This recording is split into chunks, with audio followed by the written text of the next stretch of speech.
Hello everybody, welcome to talk easy English. நம்ம இந்த வீடியோவில் பார்க்க போகிறது ஒரு குழந்தைக்கிட்ட அதாவது ஒரு பேரண்ட்டு எப்படி இங்கிலீஷை ப்ராக்டிஸ் பண்ணலாம், அதே நேரத்தில் குழந்தைய எப்படி இங்கிலீஷில் பேச வைக்கலாம். பிகாஸ் நமக்கு அதுதான் எய்மாக இருக்கும் இல்லையா, குழந்தை இங்கிலீஷில் பேசும்போது ரொம்ப சந்தோஷமாக இருக்கும் இல்லையா. அதுக்கு இந்த வீடியோவில் நம்ம வர அந்த சின்ன சின்ன சென்டென்சஸ் நான் உங்களுக்கு கொடுத்துருக்கேன். இந்த சென்டென்சஸை இங்கிலீஷ்லேயும் கொடுத்துருக்கேன், தமிழ்லேயும் கொடுத்துருக்கேன். ஸோ தமிழில் எதுக்காக கொடுத்துருக்கேன்னா உங்களுக்கு புரிஞ்சுக்கணுங்கிறதுக்காக நான் தமிழில் கொடுத்துருக்கேன். ஸோ இங்கிலீஷில் கொடுத்துருக்க அந்த சென்டென்ஸை கொஞ்சம் பைஹார்ட் பண்ணிவிட்டு அந்த சென்டென்ஸை அப்படியே நம்ம குழந்தைகிட்ட ப்ராக்டிஸ் பண்ணும்போது குழந்தைய இங்கிலீஷில் பேச வைக்கும்பொழுது நமக்கு ரொம்ப சந்தோஷமாக இருக்கும் இல்லையா. ஒரு 4 நாள் நீங்கள் கஷ்டமாக இருக்கும் ட்ரை பண்ணிங்கன்னா 5வது நாள் அந்த குழந்தை தானாகவே இங்கிலீஷில் பேச ஆரம்பிக்கும் அந்த சின்ன சின்ன சென்டென்ஸை யூஸ் பண்ணி. ஸோ இந்த மாதிரி ப்ராக்டிஸே கொடுத்துட்டே இருக்கும்போது இந்த மாதிரி நான் சின்ன சின்ன கான்செப்டை இன்னும் வர வீடியோவில் நான் கொடுக்க போகிறேன். ஸோ உங்களுக்கு யூஸ்ஃபுல்லாக இருக்குன்னு நினைக்கிறேன். So let's start the video.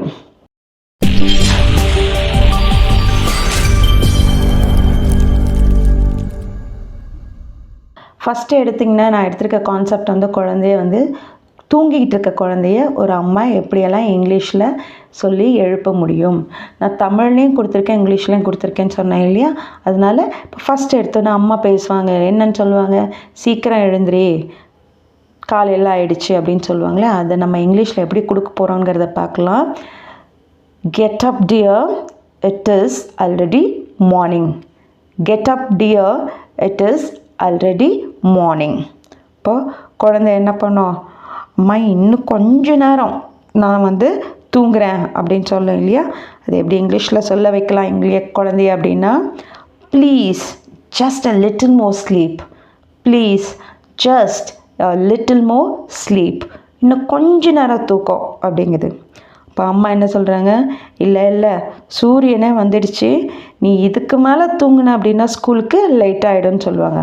அது இங்கிலீஷில் எப்படி கொடுக்கலான்னா, no dear, see the sun has already come out, if you sleep more you will be late to school. See the sun has already come out, ஏற்கனவே வந்துடுச்சு சூரியன். If you sleep மோர், இன்னும் தூங்குனா, you will be late to school, ஸ்கூலுக்கு late ஆகிடும். இப்போ குழந்தை என்ன பண்ணும், எனக்கு ரொம்ப டயர்டாக இருக்குன்னு சொல்லுவாங்க இல்லையா. அது நார்மலாக எல்லா சைல்டும் சொல்கிறது. அதை இங்கிலீஷில் எப்படி சொல்லலாம் அப்படின்னா, mom I am very tired, mom I am very tired.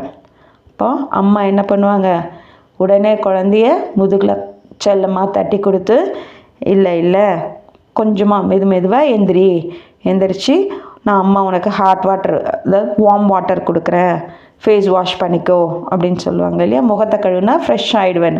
அது இங்கிலீஷில் எப்படி சொல்லலாம் அம்மா அப்படின்னா, okay dear, get up slowly, I will bring warm water to wash your face. Get up slowly, I will bring warm water to wash your face. இப்போ குழந்தை என்ன பண்ணும், கண்ணை தேய்ச்சிக்கிட்டே லேசாக முழிச்சு எழுந்திரிக்கும் இல்லையா. அதை இங்கிலீஷில் எப்படி கொடுக்கலான்னா, mom I don't want to go to school அப்படின்னா என்ன அர்த்தம் தெரியுமா, இன்றைக்கி நான் ஸ்கூலுக்கு போகலை. அதை இங்கிலீஷில் குழந்தை எப்படி சொல்ல வைக்கலாம் அப்படின்னு பார்த்தீங்கன்னா, mom I don't want to go to school, ஸ்கூலுக்கு போக வேண்டாம். இப்போ அம்மா என்ன சொல்லுவாங்க, உடனே ஓகே சொல்ல மாட்டாங்க இல்லையா. ஸ்கூலுக்கு போகலன்னா நிறைய மிஸ் பண்ணிவிடுவேன், கிளாஸஸ்லாம் மிஸ் பண்ணிவிடுவேன், அப்போ நீ எப்படி படிப்ப, அதனால் அதெல்லாம் மைண்ட் பண்ணாமல் நீ என்ன பண்ண, ஸ்கூலுக்கு ரெடி ஆகும், உனக்கு பிடிச்ச லஞ்ச் பாக்ஸ் நான் பேக் பண்ணி தரேன், ஃபுட்டு பேக் பண்ணி தரேன்னு சொல்லுவாங்க இல்லையா. அது இங்கிலீஷில் எப்படி கொடுக்கலான்னா, if you miss class how will you learn. No dear, if you miss class how will you learn. Don't worry, today's lunch box has your favorite food. Today's lunch box has your favorite food. உனக்கு பிடிச்சமான food வச்சுருக்கேன், அதனால் என்ன பண்ண, ஸ்கூலுக்கு கிளம்புன்னு சொல்லுவோம். குழந்தை நிஜமாவா, எனக்கு பொட்டேட்டோ வச்சுருக்கீங்களா, பொட்டேட்டோ ஃப்ரை அப்படின்னு கேட்போம் இல்லையா. அது இங்கிலீஷில் really mom with potato fry. So lunch பாக்ஸில் பொட்டேட்டோ ஃப்ரை இருக்கா, வித் பொட்டேட்டோ ஃப்ரை. உடனே அம்மா என்ன சொல்லுவாங்க, ஆமாம் பொட்டேட்டோ ஃப்ரை வச்சுருக்கேன், நீ என்ன பண்ண, போய் சீக்கிரமாக போயிட்டு ப்ரஷ் பண்ணிவிட்டு வா, உனக்கு ஹாட்டாக மில்க் தரேன்னு சொல்லுவாங்க. அது இங்கிலீஷில் நான் அம்மா எப்படி பேசலாம் அப்படின்னா, now yes dear, now brush your teeth quickly, then I'll give you hot milk.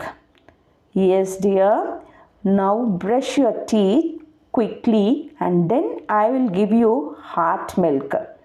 உடனே குழந்தை என்ன சொல்லும், ஸோ காலையில் என்ன தர போகிறீங்க, தோசை தருவீங்களா எனக்கு அப்படின்னு கேட்கும் இல்லையா. அதை இங்கிலீஷில் எப்படி குழந்தைய பேச வைக்கலான்னா, mom can I have a dosa for breakfast, can I have dosa for breakfast. இப்போ அம்மா என்ன சொல்லுவாங்க, ஓகே ஓகே உனக்கு தோசை தானே வேணும், நான் உனக்காக சட்னியோடு ரெடி பண்ணி வச்சுருக்கேன், பட் அதுக்கு முன்னாடி என்ன பண்ணணும், ப்ரஷ் பண்ணிவிட்டு குளிச்சுட்டு வா அப்படின்னு சொல்லுவேன், சீக்கிரம் வா அப்படின்னு சொல்லுவாங்க இல்லையா. அது இங்கிலீஷில் எப்படி சொல்லலாம் அப்படின்னா, இங்கிலீஷில் S dear, dosa is ready with coconut chutney, but only if you finish brushing and bathing quickly. But only if you finish brushing and bathing quickly. எப்போ தருவேன் தோசை, பல் விளக்கிட்டு குளிச்சுட்டு வந்தால் தான் உனக்கு கிடைக்கும் அப்படின்னு சொல்லுவோம் இல்லையா. இப்போ குழந்தை வந்து சந்தோஷமாக கிளம்பும், ஓகே ஓகே நான் சீக்கிரமாக ரெடி ஆகிடுறேன் அப்படி. அது இங்கிலீஷில் குழந்தைய எப்படி பேச வைக்கலான்னா, okay mom I will get ready fast, சீக்கிரமாக நான் ரெடி ஆகிடுறேன். இப்போ அம்மா வந்துக்கு ரொம்ப சந்தோஷமாக ஆகிடும். அப்போ குழந்தை என்ன சொல்லுவாங்க, நல்ல பிள்ளை சீக்கிரமாக ரெடி ஆக, இல்லைன்னா வெளியில் வந்து ஸ்கூல் வேன் வந்து ஹார்ன் ப்ளோ பண்ணோம், ஹார்ன் அடிச்சிட்ருக்கோம் அப்படின்னு சொல்லுவாங்க இல்லையா. அது இங்கிலீஷில் எப்படி சொல்லலாமா அப்படின்னா, okay good boy, now hurry up, otherwise the school van will honk out side.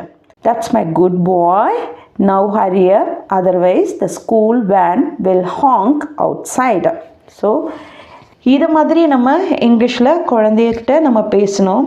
பேசும்பொழுது குழந்தையும் அதை கேட்டுகிட்டே இருக்கும்போது கண்டிப்பாக வந்து அதை அப்படியே கிராஸ் பண்ணிக்கும், அப்படியே அப்சர்வ் பண்ணி நெக்ஸ்ட் டே ஒரு 4 or 5 டேஸில் இதே மாதிரி சின்ன சின்ன சென்டென்ஸும் குழந்தையும் பேச ஆரம்பிக்கும்.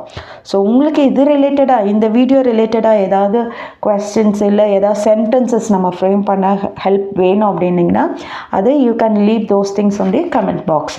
ஸோ நான் உங்களுக்கு அந்த சென்டென்சஸ் வந்து இங்கிலீஷில் அந்த கமெண்ட்டில் கொடுக்குற அந்த சென்டென்சஸை உங்களுக்கு ட்ரான்ஸ்லேட் பண்ண ட்ரை பண்ணுறேன். ஓகே, இந்த வீடியோ உங்களுக்கு பிடிச்சிருக்கு அப்படின்னு சொன்னீங்கன்னா don't forget to like, share and subscribe.